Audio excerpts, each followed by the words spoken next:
क्यों मनाते हैं?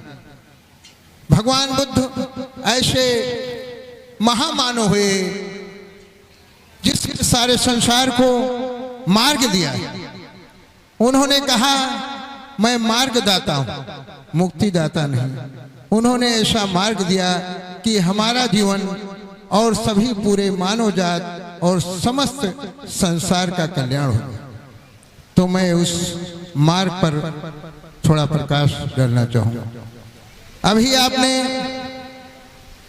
तीर्थन और पंचशील ग्रहण किया, ये हमारे जीवन का मार्ग है। अगर इतनी सी बात समझ लें तो हमारा जीवन का कल्याण हो जाएगा, पड़ोसियों का कल्याण हो जाएगा, देश का कल्याण हो जाएगा, पूरे समाज का। तो आपने पहले तीर्थन ग्रहण किया। पहला आपने ग्रहण किया बुद्धं शरणं गच्छामि, मैं बुद्ध की शरण में जाता हूं। भगवान बुद्ध ने अपनी शरण में जाने के लिए नहीं कहा। बुद्ध का मतलब आपके शरीर में सबसे ज्यादा अहम क्या है? बुद्धि। बुद्धि ना हो तो इंसान इंसान नहीं हो सकता। और ज्ञान, तो उन्होंने ज्ञान की शरण में जाने के लिए बुद्धि की, लेकिन केवल बुद्धि और ज्ञान से काम नहीं चलेगा। उन्होंने कुशल और अकुशल का भी दिया। हमें कुशल बुद्धि और कुशल ज्ञान के शरण में जाना है। आप पूछेंगे कुशल क्या है? कुशल ज्ञान वो है जो हमारे लिए भी कल्याणकारी हो, पूरे परिवार के लिए कल्याणकारी हो, गांव के लिए कल्याणकारी हो और देश के लिए कल्याण, ऐसा कार्य जो सबके लिए कल्याणकारी हो, वो कुशल है। बोध का मार्ग है वो। बोध जिस दिन जिसको हो जाता है वो अपने लिए नहीं करता। भोजन पानी अपने लिए तो जानवर भी इकट्ठा कर लिया। समस्त मासों जब तक जिएगा, भोजन करेगा, कपड़ा पहनेगा, चाहे जितना बड़ा व्यक्ति हो जाए एक ही कपड़ा पहनेगा, उतना ही भोजन करेगा, एक ही चारपाई पे सोएगा, एक ही वाहन से चलेगा, एक ही कमरे में। लेकिन जिस दिन आपको बोध हो जाएगा आप उससे अलग हट जाएंगे। बोध बाबा साहब को हुआ तो अपने लिए काम नहीं किया, पूरे संसार के लिए, देश के लिए काम किया। बोध सावित्री बाई को, फुले को हुआ तो उन्होंने अपना मान सम्मान नहीं देखा।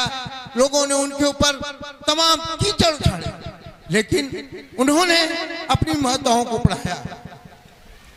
तो इसलिए जिस दिन हमें बोध हो जाएगा हम अपने समाज के लिए मान मर्यादा का ध्यान न रखते हुए उसका कल्याण करेंगे। तो ये बोध है। तो दूसरी क्षण पहला लिया आपने बोध की क्षण, तो हमें उस बोध को जानना है। और दूसरा लिया धम्मं शरणं गच्छामि, मैं धर्म की शरण में जाऊंगा। अब धर्म क्या है?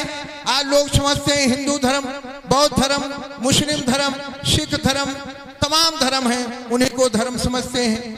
धर्म समझते हैं ना, लेकिन एक भी धर्म नहीं है। ये क्या है फिर? ये पंथ है, ये संप्रदाय है, ये मजहब है। इसलिए बाबा साहब अम्बेडकर ने संविधान में लिखा है पंथ निरपेक्ष, धर्म निरपेक्ष नहीं लिखा है। ये पंथ है, रास्ते हैं, कालांतर में रहे होंगे उस मार्ग का वो, लेकिन अभी पंथ है। एक पंथ दूसरे पंथ से अपने को ऊंचा समझता है।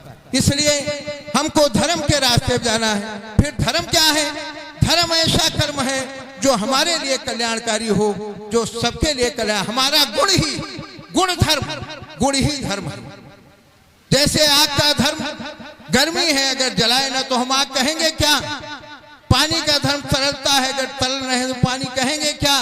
बर्फ का धर्म ठोस और शीतल है, अगर ठोस ना हो और ठंडा ना हो तो उसको कोई बर्फ कहेगा क्या भाई? तो इसलिए मनुष्य का गुण ही धर्म है। शील धर्म की नींव है, शील धर्म की नींव है। अगर शील नहीं रहेगा तो धर्म आएगा ही। तो भगवान ने हमको 5 शील दिया। पहला शील दिया पाणातिपाता वेरमणि शिक्षापदम स्वाद, मैं लड़ाई झगड़ा नहीं करूंगा, किसी प्राणी की हत्या नुकसान नहीं करूंगा। क्या कोई ऐसा धर्म है, चाहे हिंदू हो, मुस्लिम हो, सिख हो, जाए कोई भी ऐसा पंथ है जो कहेगा ये धर्म नहीं है? ये सभी के अंदर का धर्म है जो शील है। ये पालन एक धर्म का नहीं, बौद्ध धर्म वाले समझे हमारे लिए है, ये सभी पूरे मानव मात्र के लिए है। तो हमको लड़ाई झगड़ा नहीं करना है, हत्या नुकसान नहीं करना है, तो हम सुखी रहेंगे, हमारे पड़ोस वाले सुखी रहेंगे, घर परिवार और पूरे देश वाले सुखी रहेंगे। और दूसरा शील हमने लिया, आदिन न दाना बेरमणि शिक्षापदम समाधियाम, मैं किसी चीज को बिना दिए हुई नहीं लूंगा, अर्थात चोरी नहीं करूंगा। चोरी करना बहुत बड़ा पाप है।